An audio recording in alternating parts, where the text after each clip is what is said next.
Good evening. Our last speaker for the day, Mr. Jim Sparks, has experienced unexplained encounters since 1988.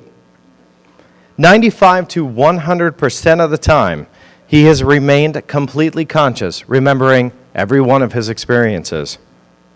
During those times and during those experiences, he has witnessed and become familiar with some very highly advanced pieces of technology. Here to speak about the time travel, and time travel is a fact, Mr. Jim Sparks.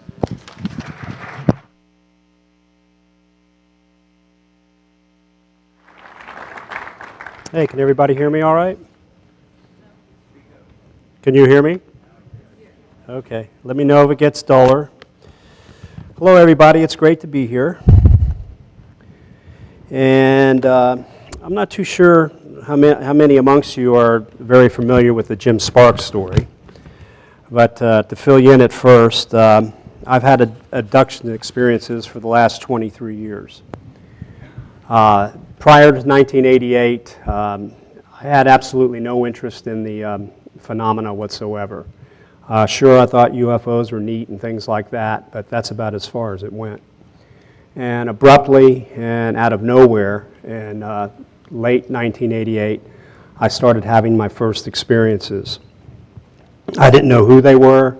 I didn't know what they were in those first few months. I didn't know they were demons, devils, aliens. I couldn't tell one from the other. I didn't want anything to do with it. They had me paralyzed.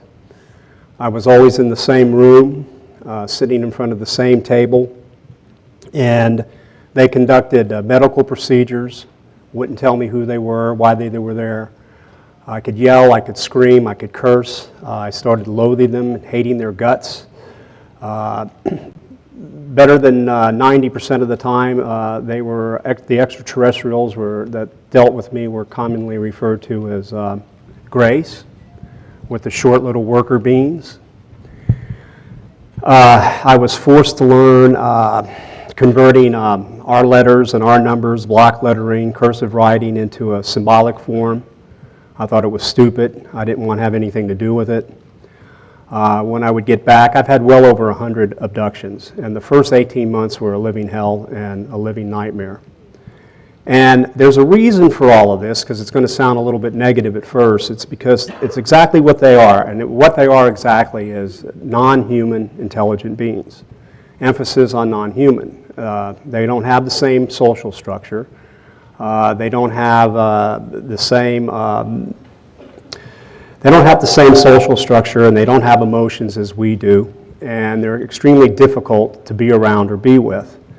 What made me unique, and even in those early days, was they never took the memory away from me, as I've seen years later with most abductees. Usually they'll take the memory away, and when people get back, they either thought they had a nice experience, or a traumatizing experience, or fragmented memories.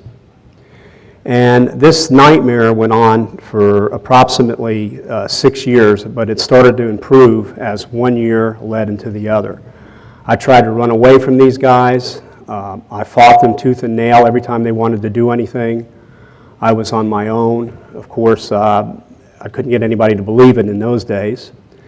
And so it was just not very good. But as time went on, it got better and better and better. And I started to see things and notice things and start taking things in, because I started seeing some purpose for what they were doing.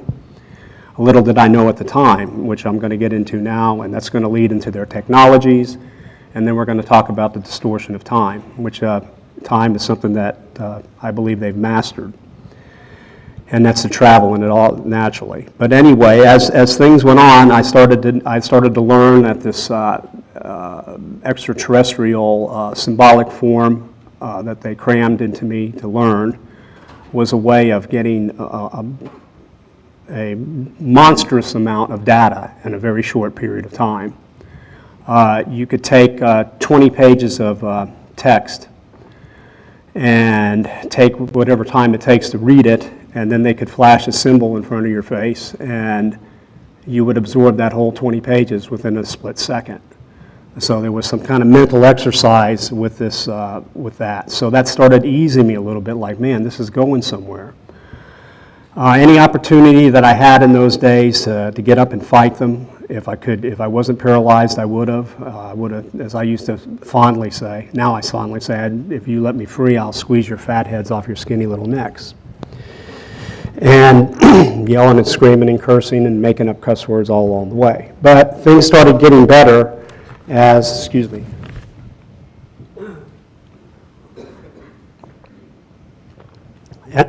as time went on. What makes them so interesting, and then what I know is in store for us, is the fact that they have amazing capabilities. And if we can evolve and cross the line without self-destruction, we're going to be capable of these amazing abilities also. But to interact with these beings, excuse me, to interact with these beings right off the bat is just something that took a long time to do. So along with sharing with you about the time travel aspect, I'm going to share with you why it's so difficult to be with them and what it would take from the years that I've learned how to be in that environment and get something out of it and make a connection. We're talking about beings that are 100% and completely telepathic. They do not speak. They have the ability to think and process information literally 100 times faster than we do. Whether these things be natural or whether they are technically enhanced, I tend to believe that they're technically enhanced because in a little while in this talk, I'm going to talk about time travelers who are near future time travelers. I call anything near future within 500 years. They're people, and they're interesting, and it'll be fun to share what they're about. So they got the thought-activated technology. And so if they think it, the technology operates. So now you're 100% telepathic. You can communicate and process information 100 times faster. You have technologies that are a marvel, that are way ahead of ours. Some are close. And they just think they're machines, and their machines do. They have the ability to manipulate matter, which I believe is one step towards time travel. And I'm going to point out some examples in the early years of how they manipulated matter and mass in a way that amazing things that can be done. And as I said, it leads to the time travel aspect. They can move into and use other dimensions. And over the years, I've learned that that is really so. It's not just a theory. There are other dimensions that occupy the same space and the same time that we are in, and there's entities that naturally live in these dimensions. And it can explain, in my eyes or in my view, a whole host of reasons why we see ghosts or why we see things that appear to be devils or demons and things like that throughout our history, because it bleeds in sometimes, or sometimes they just step into this dimension. But they have the technology to do that. They can span the universe with little to no time passing. So almost instantaneously span the universe.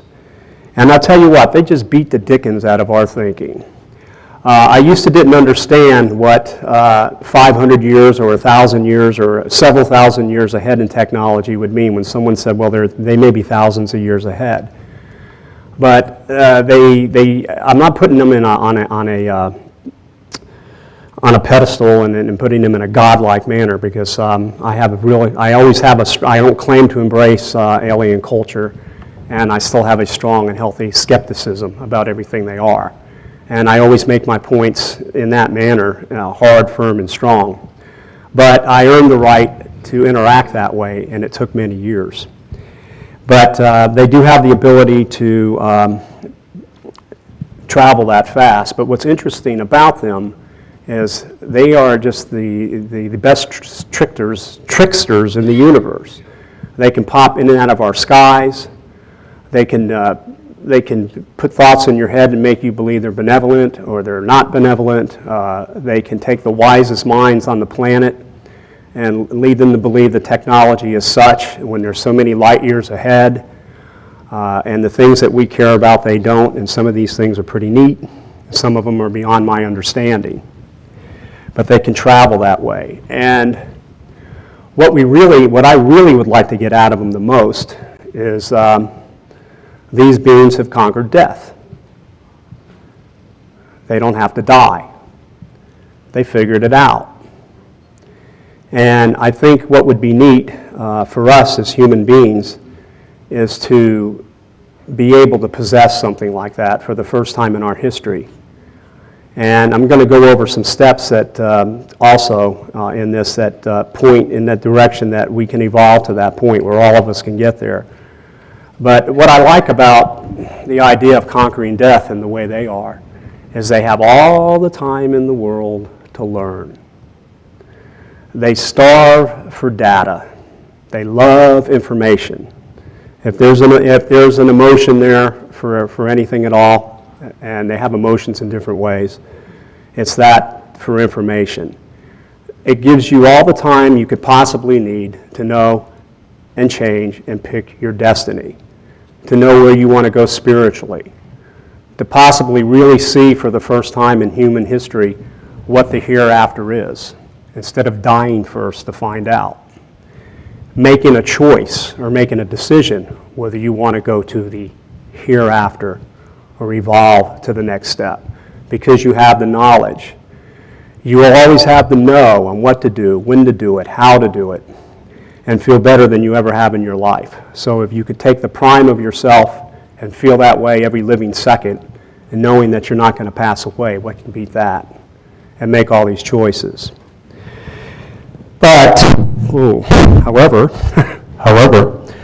where we're going to start off now is I want to start off in the early years because the theme tonight is time distortion and time travel being a fact. And then I'm going to lead us to an area where I was advised by them on what it would take for us to move in that direction. And then you can take this information and bat it around for yourselves and see how you like it and maybe take advantage of it, and it'll help move us in that way. But in those early years, back in 1988, when I first had my first experience, it was dreamlike, and I had the same reoccurring dream. It went the same way. Someone or some things were escorting me out of my bedroom in the middle of the night, down the hallway, into the guest room, and then we would approach the window, and the window had glass, naturally, a frame, a screen, blinds, and a drape, and we would walk through it. And this will demonstrate. Now, this is a sketch that I want to show you. This sketch will demonstrate. The window was a ground. It was a floor. It was down at the floor level. The window, and we would walk through the window and into the woods, and then experiences would take place on board, and they would bring me back the same way. Again, walking through the window. So here, in this example, they distorted matter and made the window and the matter itself, creating some sort of a field where you can pass right through it. So that's a pretty strong ability when you can just make a wall not there, in a sense, and walk through that wall. And I think what made that whole particular scene or that scenario particularly amazing was the fact that whatever was out in the front yard and on the grass would stick to the bottom of my feet because there would be dew on the grass, and my footprints, the heel of my toe would be entrenched in the lawn, and then my toes would be on the carpet and embedded in the carpet, so you could see it, the ball of my feet and my toes. So half a foot is outside and the other half is inside. So, and then all the grass and everything that would be stuck on the bottom of my feet I would drag through into the bedroom. So those were the first signs that matter could be manipulated. Then I used to call that going the easy way. That's when extraterrestrials come into your house or your room or your car when the craft is on the ground, and they would escort you. But they played that technical ability with the walls. Going the hard way, which is the names that I've named these things, would be when a craft is in flight, either hovering or just hauling butt. And they would pull you. Now, the technology was extremely rough on your body. First thing would happen no matter where you are, is again, they left me with all the consciousness, so I can share this stuff. It sounds like really scary stuff. It was scary stuff. I'm not saying this is the way they would introduce themselves today, but this is what they did to Jim Sparks, and that's why I can tell you this. They never let me lose my consciousness. And like I said in the beginning, I thought they were monsters. Now they're totally the opposite. Things have really evolved and flowered, and they're wonderful. But anyway, in those days when you were pulled the hard way, when they were in flight, you would be paralyzed. You'd get this sensation in your belly, in the pit of your stomach, and it would work its way up your torso until it finally got into your chest. And when it hit your heart, it would race. It seemed like 1,000 miles an hour. And then you would black out, but you would still be conscious. Your eyes would close, everything would be black. And then you would hear this whipping, whirling sound, horrifically loud inside your head, and then you would get the sensation of acceleration, not going up, but going like you're being pulled down, like 100 times faster than a roller coaster on its first drop. And then you would black out, and you would be there. Okay, the point behind going into this technology is the fact that when you moved from point A to point B, from home or a car on board, a technology was used to obviously pull you through the roof. Again, we have a distortion of matter.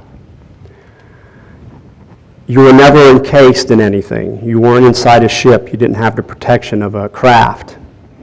So somehow you could still breathe and you were still alive when you went from point A to point B, or you yourself are transformed to get to point B. Again, another distortion of mass. And so going these two methods is a first sign that they can manipulate matter, and what I'm going over with you this evening. So that's the easy way, and that's the hard way. As I said, there's no protection.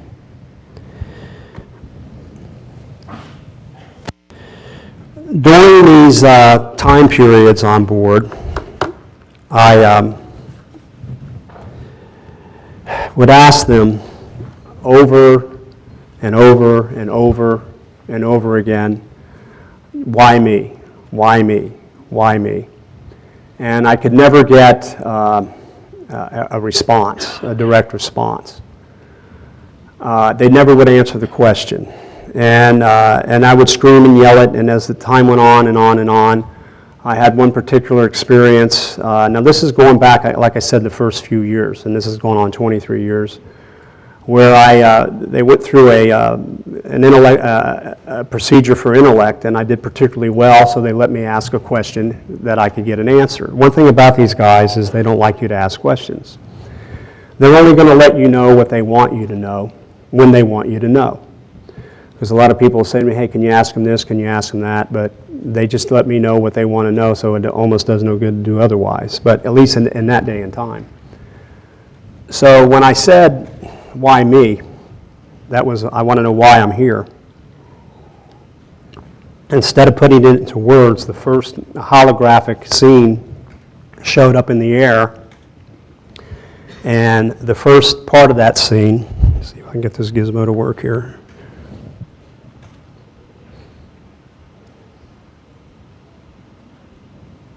There it is. And the first part of that scene, the first scene I mean, holographic scene, was a World War II scene. And I saw a family member of mine, or what appeared to be a family member of mine because I recognized my face right over here. And so it was an indication that they follow family lines. That was the first data that I received from them telepathically, that we follow family lines. But when you viewed this hologram, it was 100%, looked like 100% real life. And I saw someone that looked like a part of me because it had my facial features. And I knew that that was coming from that time period. And you got a sense about you knowing that it wasn't just a movie being made, but they actually went back to that time period and took these holograms so you could see it.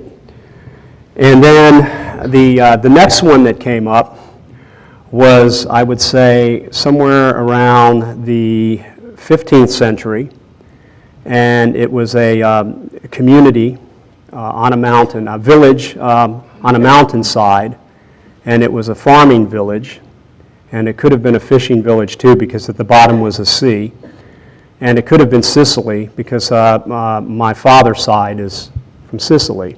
That's pretty much the impression I got on that. And then I saw these two people, humble-looking people, in the farmland, in the field, farming, harvesting. And then one of those people looked like me. And then when the next scene came up, that scene disappeared. It was a scene of, I would say, around the 8th century, anywhere from the 8th to the 9th century, and this one was kind of funny.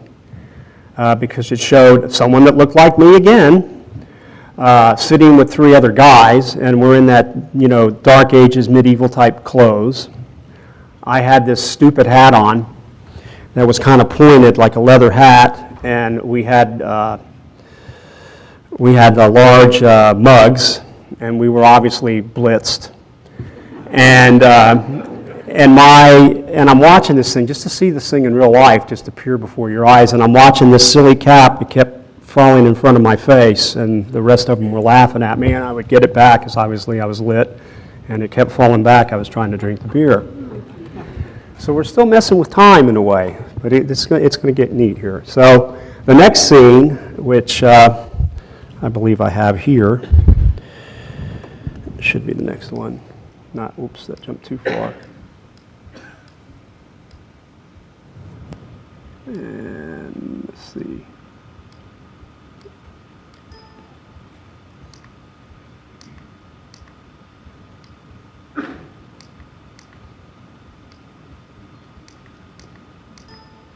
All right, well, the next scene, I'll just have to describe it. The next scene was a scene of Rome. And it looked like the Roman Senate. And there were 2 people. One was holding a scroll, and they were debating a political issue. And I could see myself in the bleachers, in a robe, in a toga. And again, there I could see my face. Now, this is when I really got really mad at them. Because the next scene was this.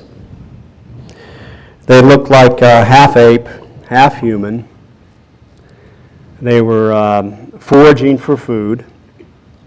And then the telepathic message to me was that we manipulated these evolving creatures with our genes to make humans, you, Homo sapien sapien, what you are today. And I yelled and I screamed and I told them they were full of everything under the sun, but even though I knew it was true. So again, now we have the distortion of matter, and then we have here the taken back thousands of years, untold, maybe 100,000, 200,000 years, their ability to go back in time and show these things. So another distortion of time in these events was the very interesting situation, and this one I lived out in my face to face with myself. This happened about 8 years ago, and this one was extreme, and this one made me a believer that their time travel is a fact. I was laying on my sofa, and I was watching television. And as I was watching TV, I decided to get up from the sofa and go into the kitchen to get a snack. So I got up. There's a reason for me going into this detail. I got up from the sofa and I walked across the living room. And I had an aquarium on a counter, like an island counter. And I stopped and I looked at the fish for a little while. And I went around the aquarium into the kitchen. I opened the refrigerator door. The light came on.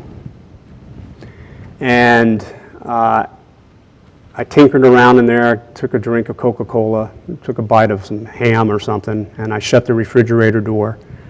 And then I came back.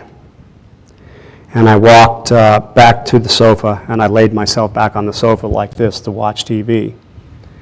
And that going the hard way situation started. I started hearing that whipping, whirling sound in my head, that energy in my stomach coming up to my heart, knowing now that I'm going to get pulled.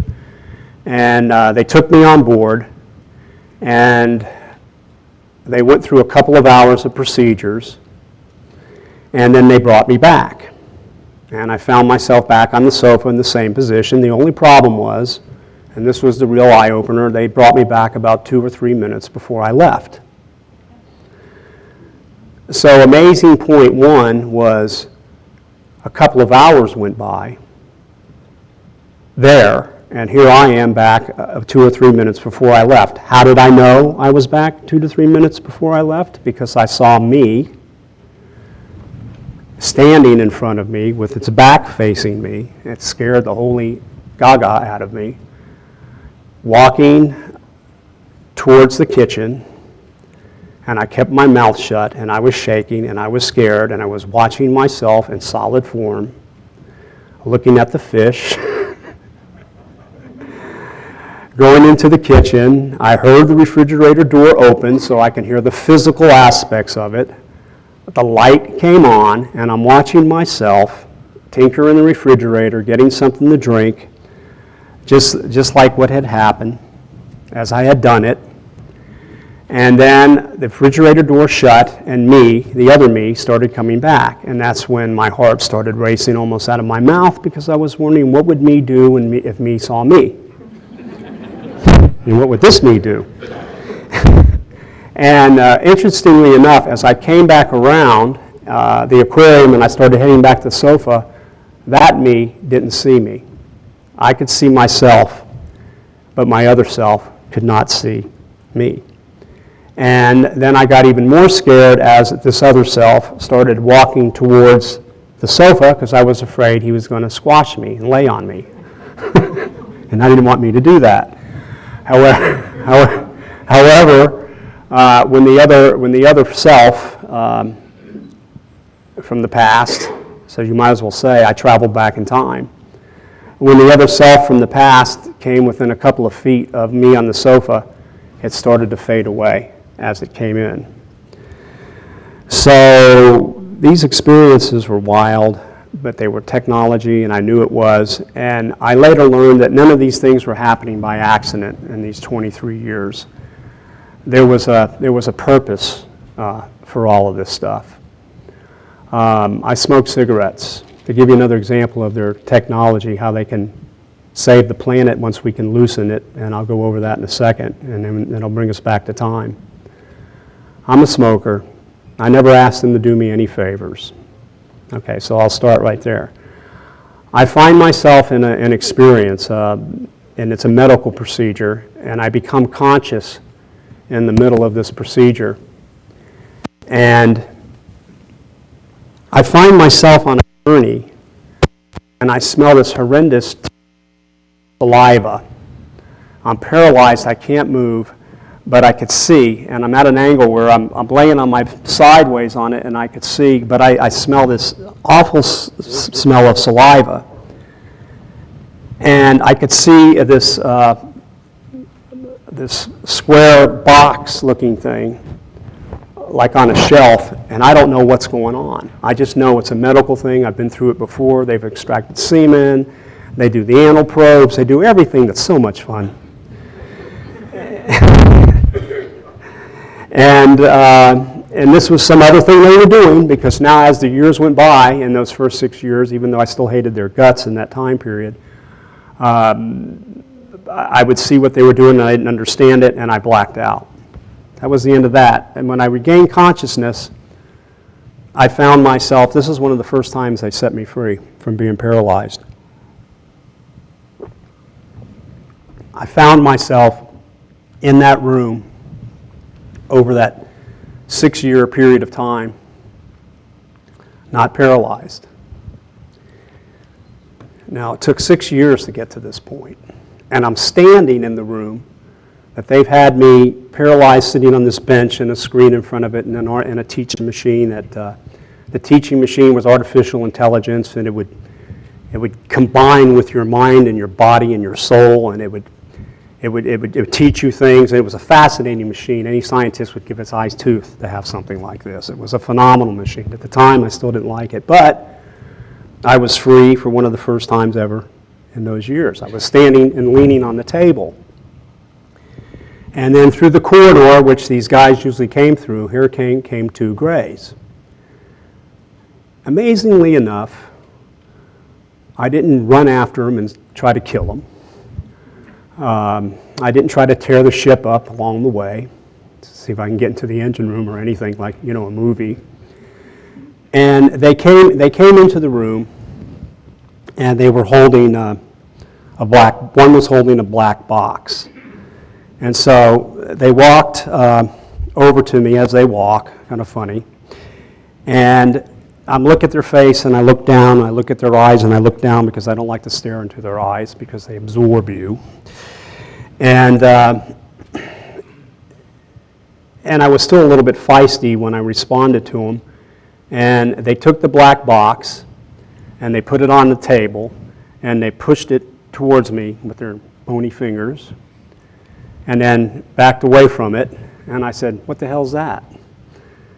And they go, "It's a gift. It's a gift for you." I said, "What the hell kind of gift is this?" It's a gift for you. Do with it as you will.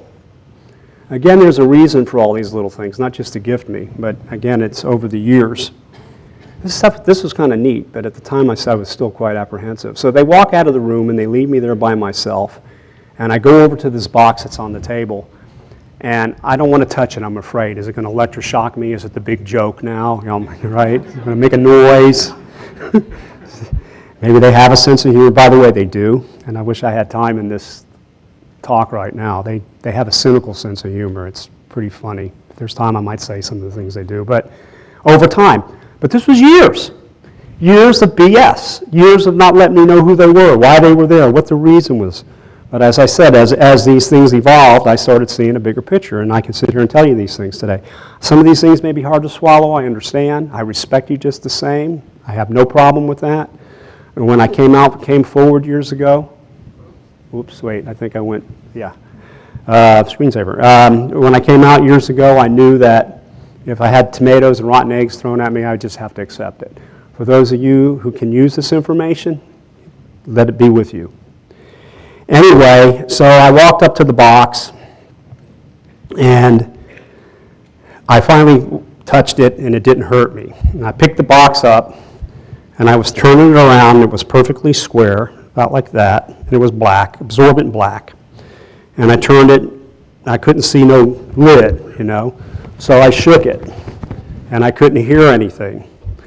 And then I tried to pull it apart, and I was trying really hard like this, and I was trying really hard like that, and then I took it, these wireless mics are great. I took it and I put it between my feet, and I was trying to pull it apart like this, and it wouldn't work, and then I took the thing, and I was going over the table, and I was going to go break it. And I stopped, because just as I was going like that, the voice, the telepathic voice said, "You didn't try to open it gently."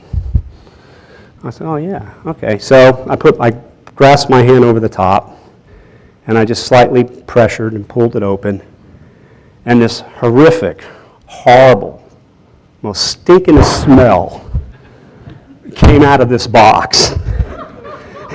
And it's Twilight Zone, and inside of it was this, about this thick, was this black, tarry substance with glass tubes sticking in it. And they came into the room, and I said, "What the hell kind of gift is this?" And so I was getting to be more myself with them, too, as time went on. And they said, "It's a gift. It's a gift for you. We extracted it from your lungs." And so, okay, thank you. I'm grateful. I didn't say that, but I felt it, because I didn't want to show any feelings back in those years. However, as time went on, I learned that it wasn't so much to gift me, but it was so much to show me something.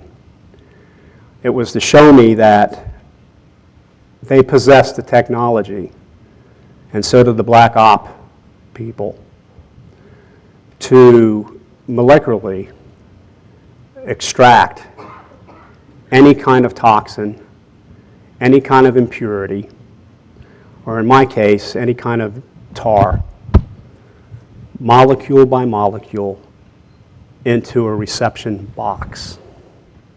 So they have the technology to inintrusively program this thing to take out whatever is bad that should not be there, molecule by molecule, without tearing your guts up. And in my case, without having to scrape my lungs or vacuum, whatever they do these days. I'm not a doctor. But more importantly, that same technology can draw all the toxins out of the Earth's water, all the garbage in the atmosphere, and all the trash in the soil. These technologies are real. These technologies exist. And I'll get into how we can loosen it, at least how I was advised. And I guess when I say advised, what I'm meaning is what I was told, a way for disclosure to get this kind of stuff out, which I'll get into in a little while. So now we have, let me make sure my time is doing okay here. Now we have the ability to distort matter. Now we have what I know from personal experience to take you back in time. Now we have a technology that can remove what I just explained to you. And so, as I was saying, over the years, these things became more and more of an eye-opener to me. The ability to see a symbol and grasp 20, 40, 50 pages of text in just a matter of a split second. And all these amazing things that I know that in time can be ours.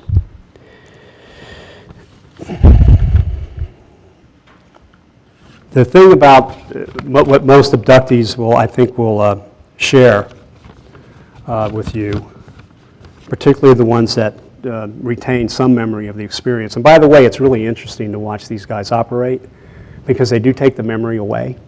It's not nice. It doesn't hurt the people. But what I've learned over the years is because the experience itself gets in the way of what the message is that they get. And it's unified. It's a unified message. We'll come to a boiling point one day, I'm convinced, because of the mass abductions I experienced, and I'm going to get into that. Because again, here's a time discrepancy thing, where these people will know exactly what took place and why, and what they can do to bring us forward. And I'm solidly 100% convinced that any bona fide or any real abductee possesses this. Some of them are somewhat conscious of it. I think very few. I think I am. I'm certain that I am, but I say 95% recall. There's that 5% that I can't bring back, where it may be my part at that time, and we'll know what to do so we can evolve. But nonetheless, you know, there's a reason for them taking the memories away. And now what I'd like to do is go into a scenario where a mass abduction took place. And again, it's going to demonstrate, as I explain it to you, how, and things in perspective and relative, how mass is relative in size, yet it can be small and big, and well, I'll make sense in a second. Right after that situation with the box, and many other things took place prior to my first mass abduction, which was phenomenal, which I'll share with you. They were conditioning me for all these years to behave myself properly. Maybe some of you would have caught on a lot quicker than I did, but they're scary. But after a while, they're not scary anymore. So anyway, and you know, like I said, they don't like questions. Just they'll tell you what they want you to know, and you just go along with it, and you're not brainwashed, and you see the reason for why they are the way they are. They're just leaps and bounds ahead of us. And it's hard for them to come across because they're not people. But they do have things about them that are people-like, and you cherish those moments when you see it. But anyway, so my involvement in mass abductions. I got pulled the hard way, and I found myself in a clearing in the woods on an overcast night, standing there over a pile of people who were obviously sleeping. They were in their night clothes. And some were moaning and groaning. There was a woman, a blonde-haired woman, I won't forget her. She was rocking back and forth on the ground because she didn't know where she was. She was scared, but they were either totally paralyzed or partially paralyzed, but they were immobilized. And there was one gentleman standing next to me, fully dressed. He could stand up, that was about it. And all he kept saying was, I was driving my car, I was driving my car. And the rest of them were in their night clothes. And then to the left of me was another pile of people. And then to the left of them was another pile of people, I'd say 12 to 15. And just a little humor here. And there was a gray in each pile. Now, what are we doing out in the middle of the woods, a clearing in the woods? It was a large clearing, about the size of a football field, by the way. It's like they just took the trees down in the middle of nowhere. And my first telepathic words at that point were to calm her. So I thought to myself, oh, gee, I have a job. All right, I have a job. So I walked up to the girl and I put my hand on her shoulder and I said, look, you're going to be okay. They're going to take you into this room and they're going to teach you this alphabet and you're not going to like it, but you're going to learn a lot and then they're going to do this and that. And then she started getting more scared. He says, you're telling her too much, just calm her. These guys are talking to me now, you know, they're talking to me. All right, so I told her something else, and then they told me to calm him. And then there were 3 lights in the horizon, and they were, like I said, it was overcast, but it was in the horizon. The only reason I knew that the lights were there was because the people on the ground started moaning and groaning, saying the ships, and trying to look in that direction. There's a connection. The crafts, they knew that I didn't even know they were there. They knew even though they were blacked out or paralyzed, they came to moaning and groaning. They were connected. And one light came over the top of me, my pile. I'm just going to say it like kind of rudely. And one over that pile, and and the third light came over that pile. And for the first time, I saw a craft from the outside because it descended from the clouds. And I saw what I thought was like the most majestic, glorious sight of my entire living life. It was dome-shaped on the bottom. It had windows. I could see grays and human beings scurrying about, looking out the window. Now we've got military, now we've got civilian in there, and we've got grays in there. And looking through the window at us down there. And then the second craft descended. Well, then this light beam came out. It was a white, bright light with a hue of blue. The second craft descended from under the clouds, gorgeous sight. The third craft descended under the clouds, a gorgeous sight. And I just stepped forward and went, they're beautiful, they're beautiful. I couldn't reach out far enough. They're beautiful. I was so elated. I was this paralyzed jerk for all these years, and now I'm getting to come out here and see this stuff. And then I blacked out. I found myself in this corridor with the people I was with, and I'll speed it up a little bit. And they were standing up. They were still zombie-like. And they said, by the way, these crafts are only 30 to 50 feet across. This is where I'm going with this. And we're in a corridor that was already the width of that and the length of it about 3 times longer. And the next telepathic instructions were lead them. This is just one of a mass abduction where there's thousands upon thousands upon thousands of these, and I'll tell you why. It opened up to something the size of basketball gymnasium. And there were rows and rows and rows and rows and rows and rows and rows of little seats with something that looked like monitors in front of them, and my next instructions were seat them. I took them one at a time. I took the first one to the end. I sat this person down. I started to walk back, but I got curious. I kept looking around. The telepathic voice said, no, no, no, no, no, and I disobeyed and blacked out because I wanted to see what was going on more. When I came to, I was in front of my monitor. Now, the point here is that the room was literally 15 times. I'm not being a mathematician here, so I didn't. It's 30 times 15. I could be off here. Times the size of what you see. So again, now we have mass expanding, and then it's shrinking or expanding, the manipulation of matter. And when I came from this blackout, there must have been between 800 and 1,000 people sitting at these monitors. And we were hooked up. There was something either hooked to our calves or hooked to our arms. And I know what it was. It was to make us see the colors brighter, and there's a reason for it, and feel stronger emotions. Because these monitors, when they lit up, the most drop-dead gorgeous ocean that you had ever seen in your life from our past, before we were here. The most beautiful scene you ever seen. And you just went turquoise blue, and you could hear all the people in the room go, oh my God, or it's beautiful. And then that scene disappeared, and then it was a mountain scene, and it took your breath away, and then it was a forest scene, and it took your breath away, and it was one beautiful nature scene after the other, and all you could do was just be how fantastic it was before we were around. And then each scene started getting uglier. The beautiful sea. Now, the scenes were captured from a time and period that they could go back to.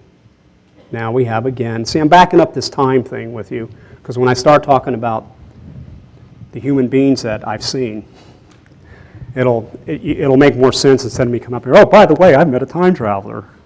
Okay, so as that went on, the scenes got uglier.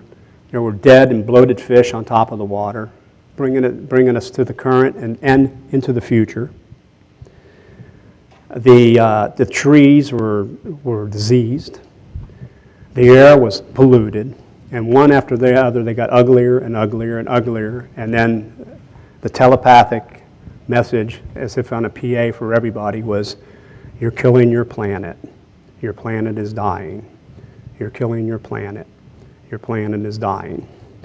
All those people got an environmental lesson in one way, shape, or form that was suited for them. The memory was taken away for another time.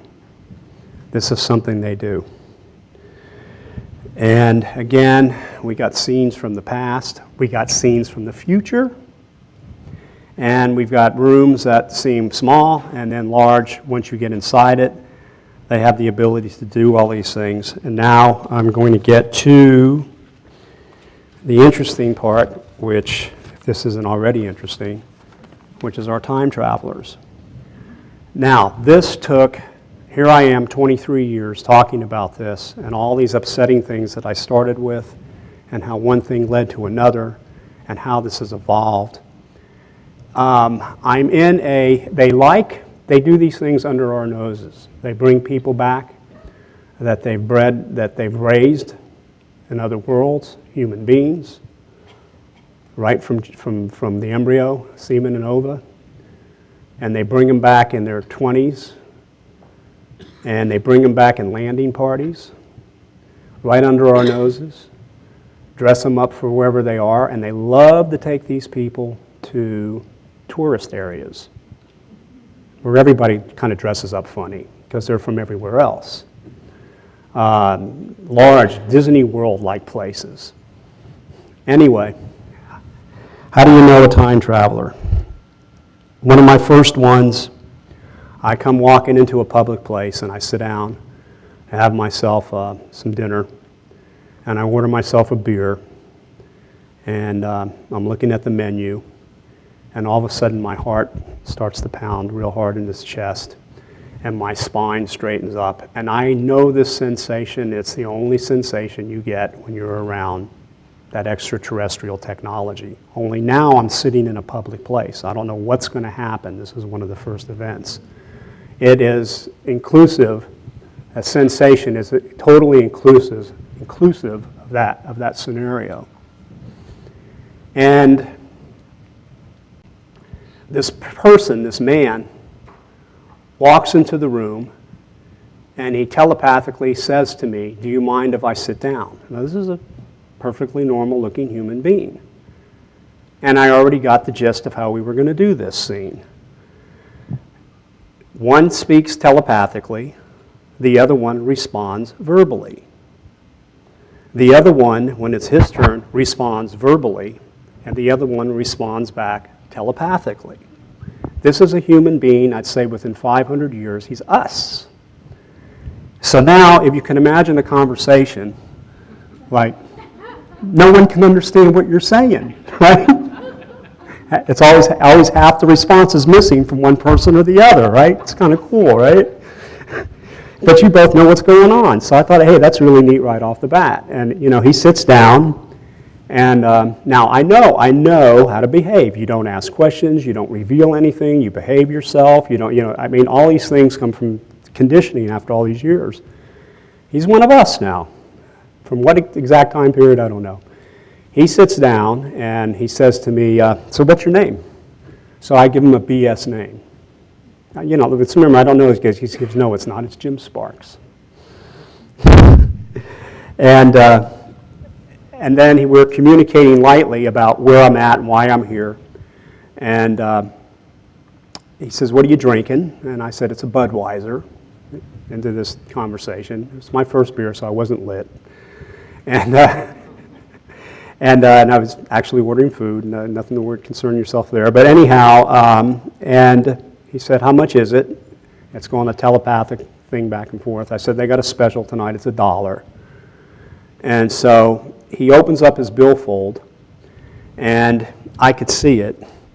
And he's got all these bills perfectly folded, flat and small, and like a file in this wallet, and he's flipping through the bills, and they're going like a little file cabinet in his billfold, and he takes out $1 and he unfolds it, and he looks at it, I think, to make sure it's the right year. That's my guess. And he orders the beer.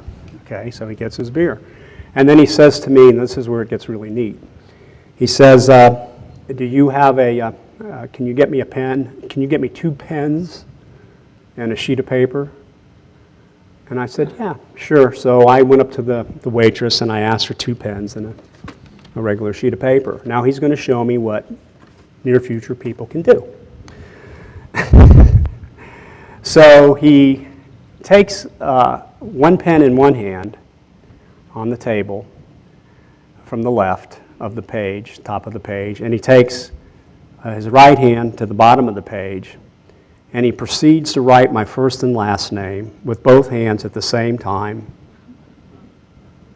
while quoting and not looking at what he's doing. Tax code, United States tax code from the late 1800s to the present with the decimal points. And not only is he doing this both at the same time, but he's writing upside down. He's writing in cursive upside down until everything meets in the middle. I want that. This is a time traveler. And I'll see, I want to leave this open for questions and answers, and I want to go into another time traveler. And I want to deliver the message on how we do that before we get to that point, too. So let me see which one, for the sake of time, that I want to talk about, because they're all pretty exciting, or at least, you know, you're gonna know that they are. If you were there, you would definitely love it, because it went from all this horror to all this fun stuff. This one is worth taking a couple minutes to go over, too. Again, this is within 500 years. Now I'm in an establishment, and I'm leaving this place, and it's a crowded hotel. It's a nice hotel. And I'm heading towards the valet, where I've got my car. And as I'm making my way through this large hotel, I get the sensation again that I was telling you about, but all of a sudden it immediately started to change. My head, my brain, my thinking, well, let me back up from that. All of a sudden, I get this rush on my body. And I took a breath and I let it out and went, oh man, do I feel good. And then my brain immediately, all the cobwebs went gone, any cobwebs that you can have, and my thinking started multiplying and expanding like I never, ever experienced in my life. It became 360 degrees. And so as I was walking, I'm going, and its telepathic voice says, I'll meet you outside. This is a time traveler. And as I'm walking, I'm going, oh yeah. And every breath that I took was like the best and the last and the first breath of air that your lungs can take in your entire life. And my mind felt so fine. And I understood everything. And I'm breathing and I'm walking out and I can't wait to meet this guy. And I'm this new human being. This is a transformation for us. And as I get to the back doors, and I open the back door, he's standing on the other side, and he's filled with the same thing. And he goes, how you doing? And I said the same way, I am fine. So I was in an arid climate. I let the trail run cold on these things, but use your imagination. Most people know where I've lived for 8 years besides, well, I've been in Australia for the last few years, but anyway. And I said, I'm fine. He says, you know, I really like it here, he says, but we sure can use some more rain. And my mind saw all the surrounding states, all the weather patterns, how everything works, what it would take to bring more rain there. And then my mind also saw that if I did that, I would deprive other areas for the sake of rain there. And then I said, that wouldn't be a good idea. He says, yep, you got it. It sure wouldn't, would it? I said, no, it wouldn't. And then he tells me, by the way, these sensations, this knowledge, and all these things are going to pass in just a matter of seconds. And he leaves and he walks away. And I accepted it. I didn't like it, but I accepted it. But I didn't really feel bad about it. And then I asked the valet for my car, and it starts to come back to normal slowly. I get in my car, and as I get to the end of the driveway, it's all gone. But it's a message as to where we go. Travel time, get this knowledge, get this feeling, conquer death. Okay, now, for the sake of time, the message for disclosure. This is this is something that we all want.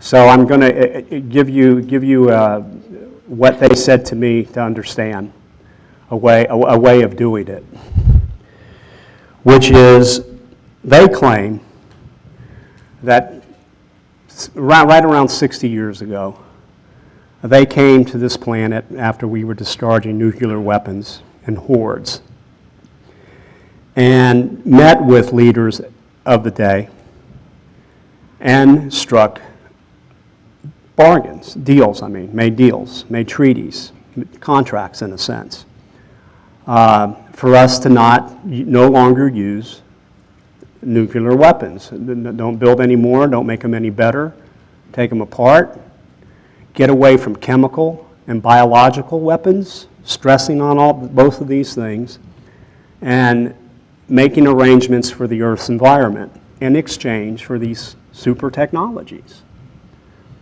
According to them, we turned around, I'm giving you the shortened version, we turned around and made money. Now I say we, the ones who had it, made money in weapons. And keeping this stuff secret to where we are up to this day with the black ops stuff, all the secret information that's there that we all know about in the UFO community and the researchers and what we study. What surprised me is that a lot of this is in human hands anyway. And to keep this stuff secret, and it got so convoluted over the years that we all know people have been discredited, people have been maimed, honest law-abiding citizens have been killed, and lots of terrible things have taken place for the sake of keeping this stuff secret. The crap with the money and making the money, the crap with power, the crap, the crap, the crap, the crap. There's a growing majority, according to them, they said their hands had no play in any of these horrible things. According to them, there's only one way out for them, not for spiritual reasons, but for practical reasons.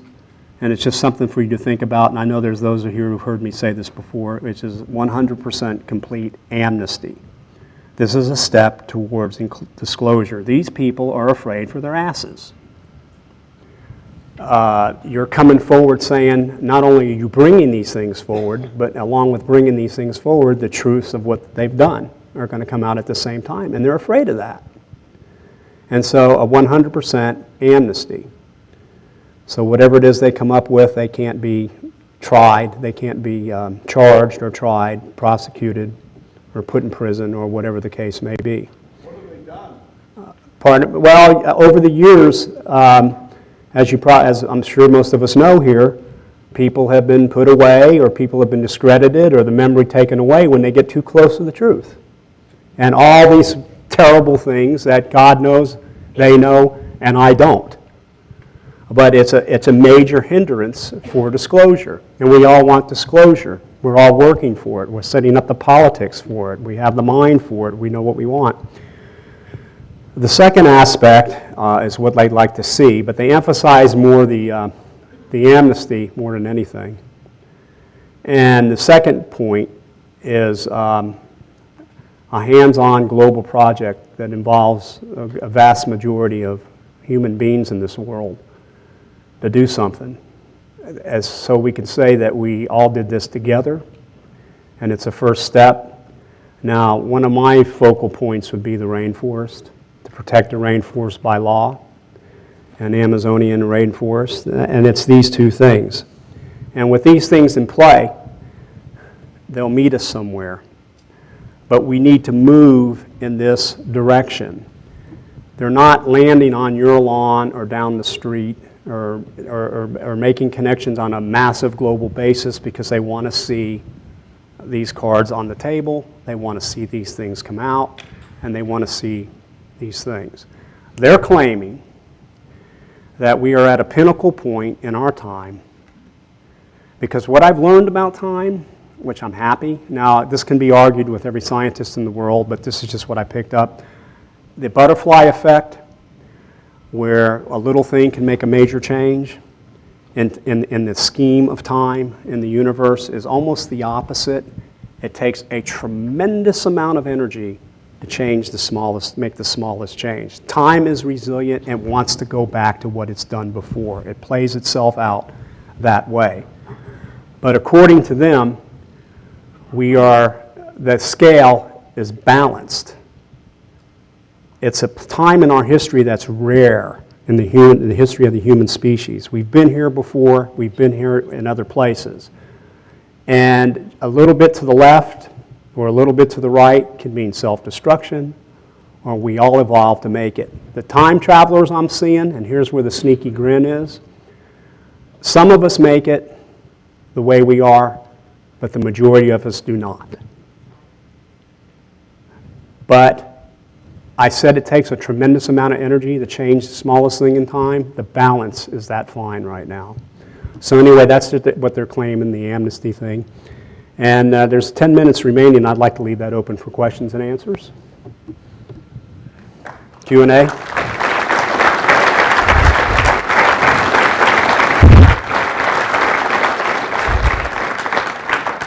So I think, yep, there we go. Hi. Hi, Jim. What do these beings say about their spirituality? You know, I wrestled with that for many years. And I define their spirituality as they reveal it to me, more so on the condition of our being, to evolve so we can join the galactic neighborhood, and spiritually, our environment and all the things that it houses. So do I hear them speak of a God? Do I hear them? No. And I think there's a reason they don't reveal that. Okay, so my sense of their spirituality is to see us evolve, but they're not going to give it to us. We've got to earn it because they've had enough trial and error to know that we've got to bring ourselves to a certain point before they can come out and help us any further. So I hope that answered your question. Okay. Okay. Yes, it seems that you were given a lot of information. Were you being prepared for some event or some process or some future life? Also, are you coming out with a second book? I've got a second edition. Oh, by the way, I've got a few left. I'll be sitting out there for anybody that would like to pick it up. There's not too many left, but it's called The Keepers, and it documents everything that I'm talking about. It's a pretty neat book, and that's a second edition. So I'm in the process of writing. So I guess you can call it the second book since the second edition. The third one isn't it's the first edition. So I'm in the process of writing the third book. And as far as my part is concerned, I'm missioned to put through a bill if I can, because I feel the United States is strong enough to maintain an amnesty bill. And obviously, this is something that's going to take rallying. This is something that's going to take time. This is something that's going to take money. If you want to get involved, it's Jim Sparks, 888@yahoo.com. That's just a data bank. There's the other way you think you might want to do it. I've got business to take care of like everybody else does. And so I'm going at a pace that's steady and slow. And once I set myself up in the business that I am now, I'm living in Australia, but I want to make it convenient for me to do business in California, in the United States, my country, and Australia at the same time, to be able to go back and forth and be free so I can work even harder at this process. But that's the email if you want to help in that way. And when we're ready, we'll contact you. I hope that answered that. Thank you. And your Earth Foundation. That's to save the rainforest. That's the two things that I'm missioned I got from them to do. Jim, can you tell us about your teleporting to Mars and your experience there? Mars? No, can't say that's ever happened. Oh, I'm sorry, I got Did you? What'd you think? different author, I guess. Oh, Sorry. that would have been neat, though. Sorry that didn't happen. I was wondering why you feel they chose you and to what bigger or greater end than a more individual experience. They have a processing ability, and they have an ability to keep the things they process in an organized way that's pretty astounding. It's an extreme thing. So they know and file away from day one every Homo sapiens sapien and all the family lines. And I've never been privy as to why myself. Only the fact that they plucked me out of a certain family line that they've been following for years, like yours or anybody else's in this room. And if you can kind of see yourself and separate yourself from any kind of just look at in a statistical manner, as if you were working, a software in a machine, and you're looking for whatever qualities, and if they're called qualities, then, you know, they plucked me out of the fold and others out of the fold for that reason. But I can tell you, man, these abductions are, I used to think it was just a million. I believe it might even be as much as 1 billion. Maybe more, a little more than 1 billion, because these guys could do things under our noses that you wouldn't believe. They're thousands of years ahead. And these people are ingrained with the knowledge of what to do when the time comes. It's going to reach critical mass. So it's just not me that's so special. I think each and every one of us that feel that we've been involved in this stuff, it's going to come out. We've heard a lot about how they tend to be deceptive. You know, those Bud Hopkins 1 year basically just said aliens lie. Right, And things like that. Do you believe a lot of the things that you were shown? Do you think that they were being straight with you, or do you feel like somehow you were made to believe something, or, you know, so on and so forth? Well, that's Take it from there, where you want to go. No, I can answer that in two different ways. One of which is, I love Bud Hopkins. I knew Bud back and met with Bug, and Bud too, and my pet Bug, in the pioneer days. And I admire David Jacobs' work, and they can be very critical of the alien scenario because they take us a statistical point of view. And they categorize, well, Hopkins is an artist, but he's a great writer, and Jacobs is a science person, and he does it in a manner that clinically shows the odds and the percentages of what's a lie, what's pain, what feels good, what feels bad, and what you hear, and you come out with things that aren't very positive. But I understand why, so I don't have a problem with their view. They may have a problem with mine, even though I don't know Jacobs as well as I do Hopkins. I know he has a problem with mine, but we're still okay together. Because people are getting bits and pieces, and some of these things they're coming back with, and they're coming back with some of the things that are not nice or weren't totally taken away before they got the full picture. This has been my experience. So now, to answer that question in another way, can you be told a lie? Absolutely. They're masters, if they choose to be, of deception. That's why I think no matter what, the wisest men and the wisest women in power on this globe can't match a tenth of their thinking and the deception if they want to do it. And it's not to hurt us. It's just to keep us away from something they see they don't understand yet. These guys there can be 100 of them in this room right now, and we wouldn't know it. These things mean nothing to them. It's like working with kindergarten toys, and I don't mean to belittle us because we're evolving. Okay, but yes, they can project a thought in your mind and make you believe it's something that it's not. Usually, it's temporarily, but it's usually to calm you down. Now, when people are panicking in these places, I've seen them do this. They either put in their mind they're somewhere else, and there's angels, and they're being good to them, and they're having this wonderful spiritual thing, and then they're all calm. They calm down. Or other people are rough, tough, and tumble. They're going to make them think it's the devil, it's a monster, and if you don't behave yourself, you're going to, you're in peril. So you're going to have one come back and say, hey, it was fantastic, and you're going to have this other one come back and say, they're all from hell. So I guess we're out of time? Okay. Well, look, I want to thank you.